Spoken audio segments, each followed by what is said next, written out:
камчатских спасателей прибыли в Якутию для помощи в тушении пожаров. Уже совсем скоро они отправятся в Усть-Алданский район.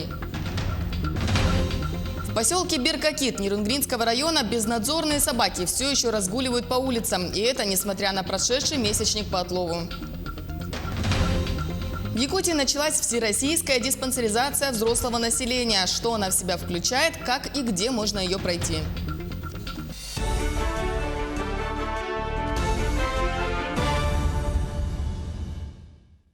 В эфире новости. В студии работает Ольга Башук. Здравствуйте.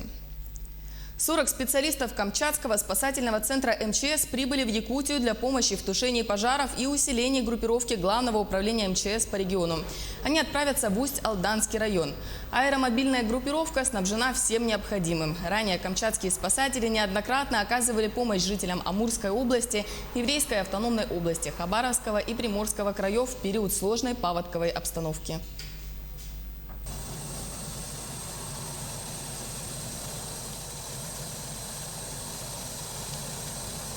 Камчатский спасательный центр был приведен в режим повышенной готовности. Убыла группировка в составе 40 человек для усиления аэромобильной группировки на территории Республики Саха-Якутия для тушения лесных пожаров. С собой взяли необходимое имущество. Это мотопомпы, ранцевые огнетушители, шансовый инструмент, ну и обмундирование. Также в готовности проживать автономно в течение 10 суток. За минувшие сутки в республике ликвидировано 6 лесных пожаров, локализовано также 6 очагов. Продолжается борьба с 14 возгораниями. Еще 113 термоточек на труднодоступных землях лесного фонда контролируются космическим мониторингом Рослесхоза. В тушении задействованы 700 человек. Напомню, для стабилизации ситуации в 14 районах Якутии действует особый противопожарный режим. Однако крупных пожаров и угроза населенным пунктам отсутствуют.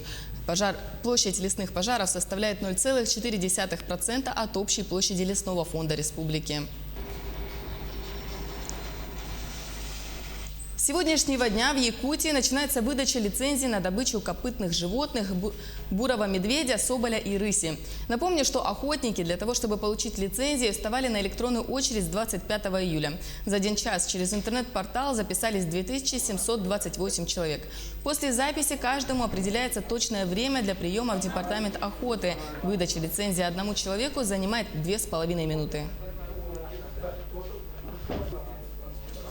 В те времена это вообще, говорят, было очень толпа тут с утра 6 часов, даже ночевали, говорят. А сейчас вот нынче вообще нормально. А так люди чуть-чуть опаздывают, но все время которое время, которое он должен был зайти, это строго соблюдают. Он минуту приходит и заходит.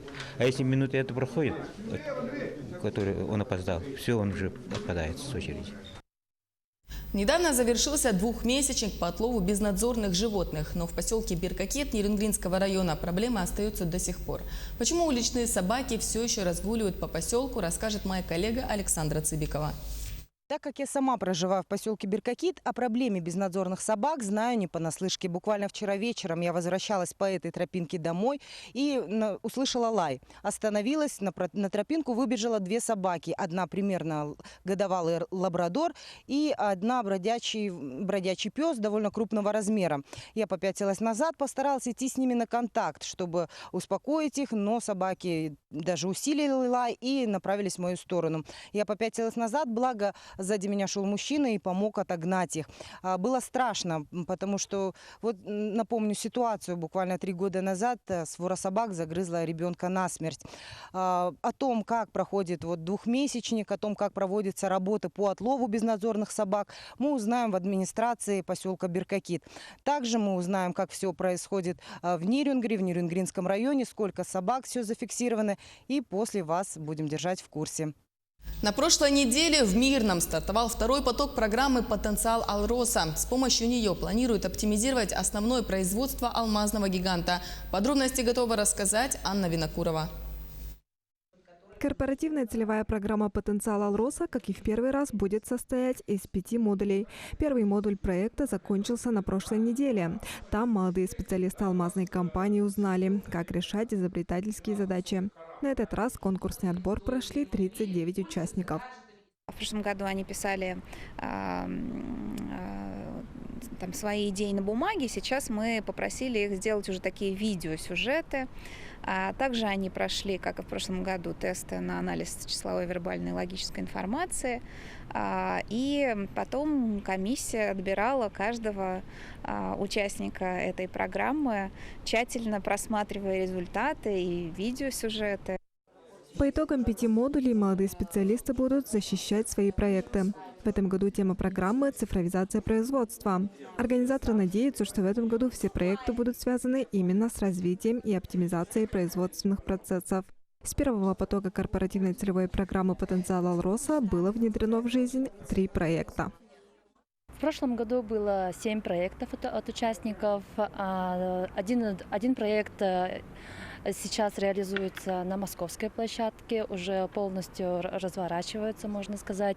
Второй проект тоже сейчас идет пилот на площадке единой сбытовой организации «Алроса».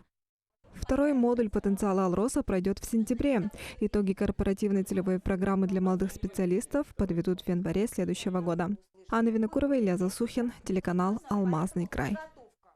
В Ленске происходят частые отключения электроэнергии. Сообщается, что такие меры принимаются в связи с производством работ на объектах. В основном энергетики выполняют замену опор линий электропередач. Отключение связано в связи с проведением ремонтных работ. Замена опор невозможна без отключения линии электропередач. И также производится у нас замена провода голого на самонесущий изолированный провод во избежание дальнейших отключений при ветровых нагрузках. В данный момент производятся у нас работы капитального ремонта по линиям электропередач Ленского района. Полностью производим ремонты магистральных линий электропередач, это 6 киловольт, и также линии 0,4 киловольта. В данный момент у нас ячейка номер 30, это центр города. Мы производим работы в ночное время во избежание перерывов электроснабжения днем. Между тем продолжаются работы в Спасском сквере города Алекминска. Начало работ вызвало много вопросов у жителей, но заказчик заверил, что все идет согласно плану. Что именно вызвало недоверие у горожан, выясняла Елена Фаст. До конца октября установлен срок сдачи Спасского сквера в обновленном виде. Сегодня сложно представить, что изображение в проекте генерального плана станет реальностью. Но и подрядчик, и заказчик уверены, сможет. Более того, есть уверенность, что можно закончить работы раньше. Сейчас идут подготовительные работы по заливке тротуара. Также идут работы земляные по канаве водоотводной. Она самая основная у нас в городе. И также идут подготовительные работы по площадкам. Это детские площадки, будет сцена у нас, зона отдыха. Вот эти работы сейчас идут. Все работы грунтовые идут. Также у нас на подходе материалы. Это оборудование, спортивное оборудование, для детских площадок оборудование. Все у нас материалы на подходе. 30 октября мы не хотим тянуть, мы хотим попробовать до 30 сентября закончить. Действительно, без этапа работ, которые называют черновым, не обойтись, а это работа с грунтом и основой как будущих дорожек, так и плановых объектов. Меньше всего времени уйдет на саму установку. В целом должно получиться красиво. Мы полностью будем поддерживать стиль деревянного зодчества 19 века и добавлять нотки нового. Таким образом, наш главный посыл – это земледелие Алекминской земли. Это что касается сквера. То есть все элементы будут сделаны именно как пшеница, зерно пшеницы. Продолжаются работы и в зоне спасских домов. Пока это деревянный тротуар и уже подготовлены чурочки, которыми оформят зону отдыха.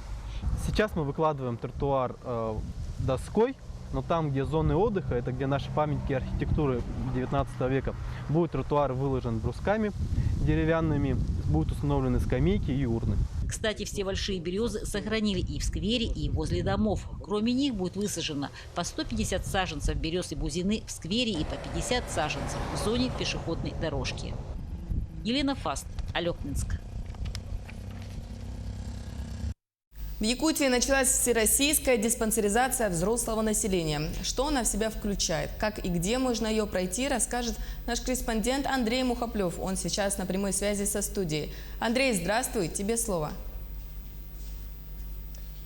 Приветствую, Ольга. Мы находимся на Комсомольской площади. Здесь погодка стоит просто прекрасная, чтобы прогуляться до акции «Здравосмотр», которая будет проходить с 1 по 15 августа. Она будет также проходить на Комсомольской площади, как я уже повторил, на площади Ленина, на Орджоникидзе и в крупных торговых центрах. Первый этап диспансеризации, что в себя будет включать, это именно измерение артериального давления, общий анализ крови, измерение сахара, холестерина в крови, ЭКГ, флюорография, а также онколог и гинеколог будут присутствовать для вашего удобства.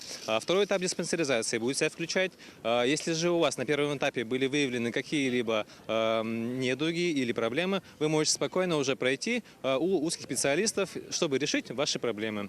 Эта акция также в себя включает больницы, поликлиники, у них встроен усиленный режим работы. Они будут также работать, получается, с 8:30 утра до 8 вечера. То есть вы можете спокойно после работы прийти на медосмотр. Если же у вас совершенно нет свободного времени, вы можете уже прийти в субботу с 8:30 утра, также до 6 вечера уже. А то, что будет проходить на площадях и торговых центрах, можно прийти с 12 часов дня до 8 часов вечера, это в будние дни, а выходной день это будет у нас, сейчас вспомню, с 2 часов дня до 6 вечера. Хотелось бы еще сказать то, что каждый житель республики должен знать, что это очень важно, потому что любую серьезную болезнь, чтобы ее вылечить, надо выявить ее заранее. Поэтому не забудьте взять с собой паспорт для прохождения медосмотра. И, пожалуйста, следите за своим здоровьем и здоровьем своих близких. Ольга? Надеюсь, жители республики прислушаются к твоим советам. Андрей, спасибо. А я напомню, на прямой связи со студией был мой коллега Андрей Мухоплев. Таковы были новости к этому часу. Мы продолжаем следить за развитием событий в республике и за ее пределами. Оставайтесь на телеканале Якутия-24.